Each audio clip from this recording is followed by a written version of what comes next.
Est-ce qu'on n'est pas dans un système qui fait aujourd'hui que bien manger coûte cher? Enfin, je veux dire, Il faut aussi qu'on apprenne à manger autrement. Est-ce qu'il ne faut peut-être pas faire un peu plus attention à dépenser de l'argent pour des fruits et des légumes que d'acheter des boissons gazeuses qui peuvent avoir un impact sur la santé qui n'est pas forcément formidable. Faut-il avoir le choix? Et malheureusement, trop de personnes aujourd'hui n'ont pas ce luxe. Mais bien sûr qu'il faut soutenir les agricultrices et les agriculteurs. Il faut en aucun cas les opposer avec les consommateurs. Donc l'équation devrait être simple. Oui, pour avoir des producteurs, productrices qui vivent dignement de leur production, la moins pesticidée d'ailleurs, on peut en reparler.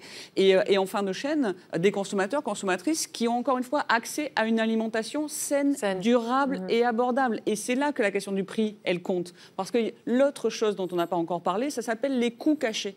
Les coûts cachés de l'alimentation. Les coûts cachés de la malbouffe, la FAO, qui dépend donc des Nations Unies, l'a estimé en novembre sur un rapport qui est mondial. Ils n'ont pas encore de chiffres nationaux, mais enfin, ça donne une idée vertigineuse. Ils parlent de quasiment 1000 milliards d'euros par an. Mondial. Mais vous vous rendez compte de ce que ça veut dire? C'est-à-dire que les coûts cachés, c'est les coûts environnementaux parce qu'effectivement, on détruit le vivant et qu'il y a un coût environnemental. Mais pas seulement. C'est le coût sur la santé.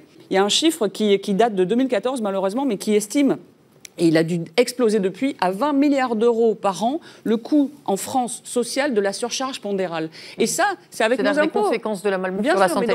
Donc on a en fait en supermarché des produits sains et durables beaucoup trop chers, avec d'ailleurs des marges parfois excessives. Là encore, je vous appelle à vous engager à les rendre plus accessibles.